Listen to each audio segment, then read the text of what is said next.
Ruth, welcome to our podcast, The Mal and Johnny Show. Now then, when did you two first work together? Can you remember when it was?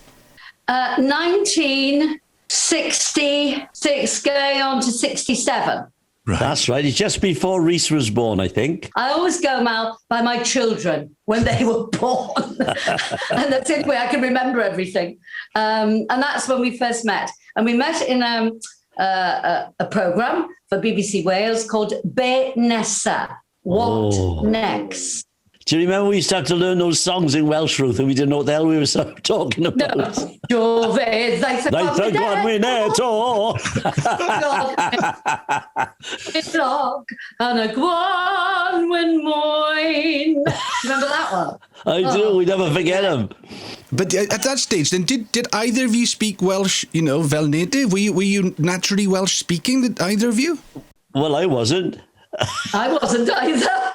I used to say to Ryan Davis, when eventually I did some comedy with him, I said to him, for goodness sake, don't stop, because I don't know where we are. Because I'd learnt it parrot fashion. So I didn't know where we were. I just knew it from the top of the scene to the bottom of the scene. So that's what he used to do. He never used to stop. We'd do pickups, then he'd say, it's from so-and-so, Ruth. But I never knew. You were very brave acting in Welsh. Blinking neck. I used to just singing it because I couldn't understand it. I went and learned it afterwards, but I couldn't ad-lib if I went wrong in a song. Oh, my God. Because the strange thing is, I'm an outsider here. Both of you are a bit of frauds. I'm not sure exactly where you were, Johnny Tudor. Were you born in Salisbury, or your mum and dad were... But you, Ruth, from Norwich. Well... I'm Norwich. Shocking. Yes, I was born in Aberdeen, mate. I'm a Welshman. You're a Welsh. Okay. Okay. Well, we'll accept that. But Ruth, you were born in Norwich. Why? You didn't have. You didn't have much. In the middle of the Second World War. Yeah. And I'm very proud of the fact, because my mother was a matron of a general hospital, so she couldn't get home to Wales to have me. Yeah. And there was no petrol. So I'm very proud of the fact that my mother was working right up to the minute I was born. My father was from Cardiff, my mother was from Llansamlet. At 3 weeks of age, I was brought down to my grandmother to spend time with her, because my mother had no staff available to look after these people. So, I'm extremely proud of the fact that, yes, I was born in Norwich, but I'm Welsh. Yeah. It's only by default. I wasn't born in Salisbury Plain. My mother was on tour, my father, but she went back to my grandfather at Aberdeen. That's why I was born in Aberdeen. So it's the same thing, really. Yes, so we're the same age, give or take a few months. And it was quite, there was, you had to save up for petrol and things like that. My mother desperately obviously wanted to come home to Wales to deliver her child, but she couldn't, and that was the end of that. Yeah. Now then, your grandmother, tell me a little bit about her and your time spent in Llansamlet, because that was an English and an Anglo-Welsh home, wasn't it? Was Grandad who spoke English and your grandmother spoke Welsh? That's right, but he did understand a lot of Welsh. I think it was... when I came along, and of course I was with her on and off until I was 7, because my mother and father desperately wanted to have me with them. But because the very embryonic health service happened in 1948, and they were partly instigators of it, they were there. My father was a senior administrator. People don't realise, to set something up like the National Health Service was very difficult. My father wrote an essay about it, which I think is in some archive somewhere, about he was in his office and this bloke came in and crushed his spectacles in front of him and said, all right, now I get them free. Wow. It's interesting. We've taken it all, particularly now, we've taken it so much for granted. But yes, your parents went through the startup and something that we have had to explain that, we were paying for the National Health Service. Lots of people thought it was totally free because, they didn't take into account that their tax was going to pay for it. They had no idea. Yeah. So they had to be educated, like they had to be educated through taking the vaccine. That's right. Have you had your vaccine, Ruthie? Oh, I've had mine, yes. And John's had his. Have you had yours? Yeah, I've had mine. Alwyn still can't have hers yet because she's still working until Thursday, and then she's going to go and get one, I think, hopefully. That's right. Mal, have you had yours? Oh, I'm just waiting for the letter to come. Oh, but yeah, but mum and my mum and my mother-in-law, they've all had them as well. So it is slowly but surely, isn't it? Getting back to my grandmother, who was an absolute godsend in my story, because she was very artistic. She'd won the National, Eisteddfod, soprano, over 18s or whatever it was in those days. And she had, in her front room, she had an harmonium, she had a piano, and we had a harp. So I was brought up with music. Yeah. So it was little wonder eventually that I sort of made my mark in musicals in the West End and things like that. Because, I mean, it was ingrained in me. And the interesting thing, Mal, is that had I wanted or I'd had the ability, education, to become a scientist, I wouldn't have been allowed to, because I was fulfilling what my mother and my grandmother wanted to be on the stage. Don't put your daughter on the stage, Mrs. Worthington. Interesting, because I mean, I'm not sure, but well, actually, Johnny, your family were in entertainment. My parents are both teachers, and so getting a proper education, getting a proper job, was always very much in our upbringing. But so were you actually encouraged to go to RADA? Was that something that the family were behind you with? You didn't have to fight for it. No, I think my aunt was the only one who had influence. She was the village midwife, so she had influence. And she was one of the crachach, was she? She was, well, yes, bless her heart. She was lovely. She was the only one that sort of put up an opposition to it. But she soon stopped it as soon as she saw her sister, my grandmother, and her niece, my mother, behind me. And I won a bursary at the age of 16, you see, to RADA. Was it the voice as a soprano? Is that what got you in, do you think? No, but this is purely acting. There wasn't any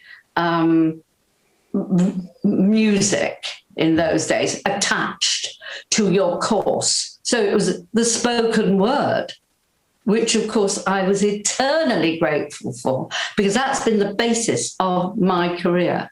See, I remember you, first of all, when we met. You were a soprano on the programme. I mean, yes. I just knew you as a singer. But I tell you what, I always think of you, when we finished that series, I was doing a gig somewhere in Northampton. I had nowhere to stay. Do you remember? And I rang you and you said, come and stay with me. I'm only down the M1. And of course, I'd come in at 2:00 in the morning and burst into your bedroom and start telling you jokes. I don't know what Philip thought at the time. Oh, it was great. Thank God, because Philip was so po-faced about the pregnancy that, I was delighted. Like relief at 2:00 in the morning, believe you me. Ruth, how were you such a good actress then at that age? Was that something just natural, or was it something that you were practicing sort of in chapel, in productions back home in Wales or in Norwich? How did you discover that you had that acting ability? By imitating all my grandmother's friends that came into the house from the age of about 3. And I used to get a flip for it, Don't you do that? And all that went on. Naughty, But I loved it, you see, because I'd go back up, somewhere, into another room and practice in front of the mirror, these faces and these people. And they were all old, compared to, So that's the way I found out, really, that I had observance. And that's all it is. I mean, acting is observance and interpreting what's on that page.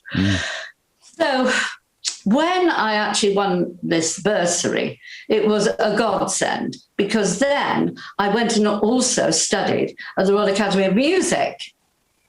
In that time, I got extra money because my parents didn't have to pay for the courses at RADA. There was money left over. They put a certain amount away. So I went to the Royal Academy of Music and studied under the great Eva Turner, who was a wonderful soprano. She was very ancient at this particular point, but she was a very, very good teacher. And also another teacher called Brychan Powell. He was from Carmarthen. He was a wonderful tenor. But unfortunately, as can happen in our business, he got stage fright. Right. And he couldn't go on stage, and yet he had this wonderful voice. So he taught me for a while as well. So I had two very good teachers, and touch wood and the good Lord, I've never lost my voice. No, and that voice has obviously stood you in good stead. Having gone to RADA, was the temptation then to go into, I mean, not to do musical theatre? How did, because they're funny. The arts are supposed to be the most, liberal people, and sometimes you can pigeonhole yourself very quickly and say, well, I'll not do that, or I can't do that. Was it just the job that was open for you at the time? Absolutely. What happened was there was no such thing as musical theatre. To start off with, it wasn't labelled as that. It was called musical comedy. I remember my parents saying it was musical comedy. I could never make it out because it wasn't supposed to be funny, was it? It was all singing and acting, I mean, you had the film of Porgy and Bess, but that was about all you had. So everything else was relatively fluffy and was, Perchance to Dream or King's Rhapsody or one of them, where You'll Gather Lilacs from and all that business going on. It was between opera and burlesque, if you like. Yeah, it's a good analogy. This musical comedy was. So you had to be able to sing. Remember, we had no personal mics whatsoever. So if you had a 36-piece orchestra with you, then the MD had to accompany you. Funny you should say that. When I did my first musical in the West End, it was in the Fortune Theatre, which is a small theatre, as you know. And we didn't have any microphones at all. We just had to project our voices. I didn't have a mic until well into 1980s. And that was only a stand mic in panto. And then we got personal mics, mid-1980s. Amazing. Well, so many artists these days would not survive, including myself, without them. Well, it's because you weren't trained, Mal. Mal, you weren't trained. If you'd been trained with somebody like, Brychan Powell, who had a great voice, but knew how to develop the voice on the breath and all the rest of it, then you would have. Of course you would have. You had to reach the gods at the back of the stalls with a voice. Absolutely. And I always remember when I first started, my mother sitting at the back of the stalls or the upper circle or the circle, but always at the back and listening to the dialogue, because I was doing a lot of Shakespeare and things like that. And she'd say, mumbling, cannot hear you, diction. That's how it, I of course I used to say, yes, Mum. Certainly paid off, Ruth, because you're talking very, very nicely today. My mother always used to say to me, when she used to come and see Heidi High, she'd say, it's going screchen, Ruth. It's going screchen. Nobody will be able to understand you in John O'Groats.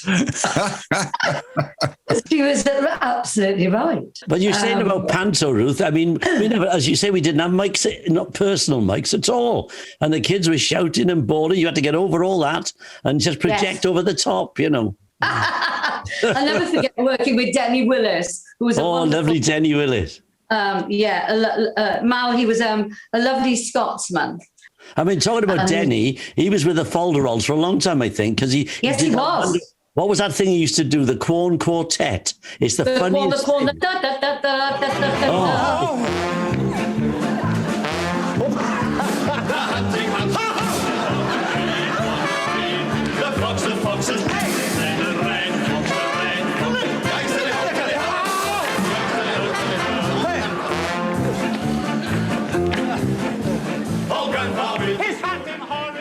did that in the panto I was with. But he used to go out and he'd go, "You not got any sweeties, and you not got any sweeties." And of course they chuck all these sweets that have been given. Oh boy, you have to stop that. What's remarkable listening to the two of you talk is how you've talked about variety, but how all the variety of the jobs that you were doing. What was it like coming back to Wales to do those TV shows for you, Ruth? Well, they were great. And I loved doing them because obviously that was the sort of culture I was brought up on, poems and pints, if you like, in the vestry. But I also liked working with Ryan Davis, because he was so good and so clever. Ode to the Severn Bridge. Two lands at last connected across the waters wide, and all the tolls collected on the English side.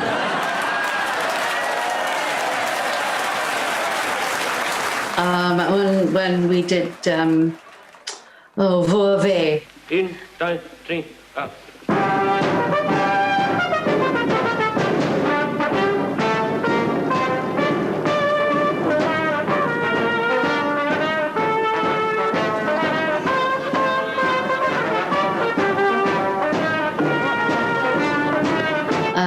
Again, it was absolutely lovely to come back, and it was a challenge, you see. And if it's the one thing I do like, it's a challenge. Do you know what, Ruth? Watching Vorve, they've repeated it a few times. And of course, when it was first done, I couldn't understand it, as you know. So since learning Welsh, I've watched it, and it's just so funny. I mean, and a lot of people don't know Vo a Ve. In the north, people call Vo is him, and in the south, it's Ve. So it was the north and north and south mixture, wasn't it? That's right. You did Milkwood with Ryan, didn't you? I did do the film where I met your beloved Olwyn. Yeah, she had a part. She played Gwenny the schoolgirl. She was 24 at the time. That's right. And I was saying Mrs. Dybread too. Bit risky as well, Ruth. A bit risky. What, that scene with you in the water, Ruthie? Wow. It had to be. It was part and parcel of the story. Yes, We've got lots of different things. I would like to go back a little bit to Fiddler on the Roof. I only did this cattle market audition of 500 women and me, 501. And eventually got whittled down to 5, 3, 2. And I was left. Wow. And the only reason I got it, I'm sure of this, Mal, because I sent it up, because I had chutzpah. Yeah. It's wonderful, Mal, because we're going to do in March a great big platform internationally.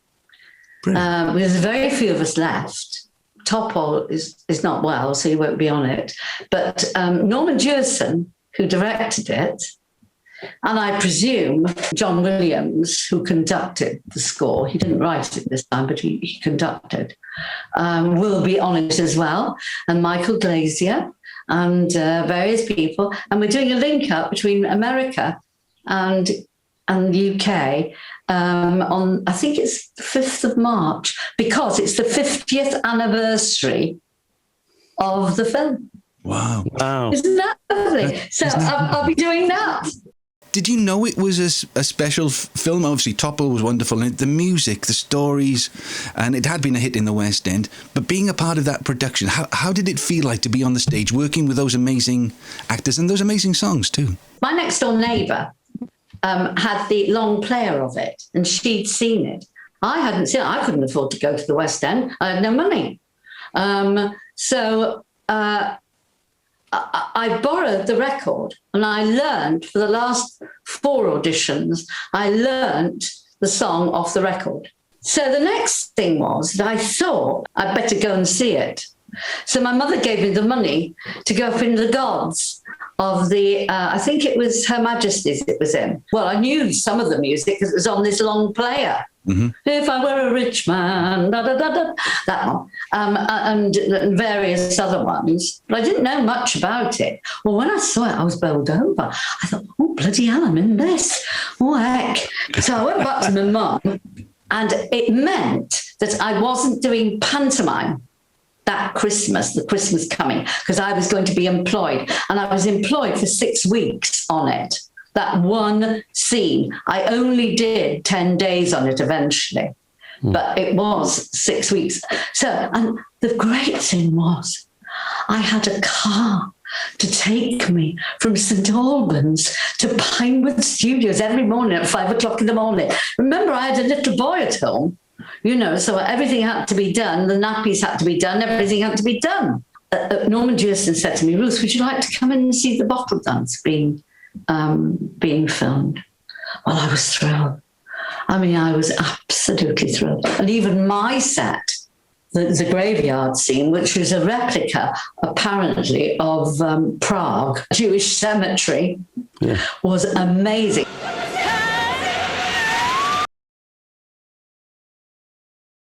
They actually gave me my my tombstone because it was glass fibre, and I had it in the garden for years, and it was disintegrated.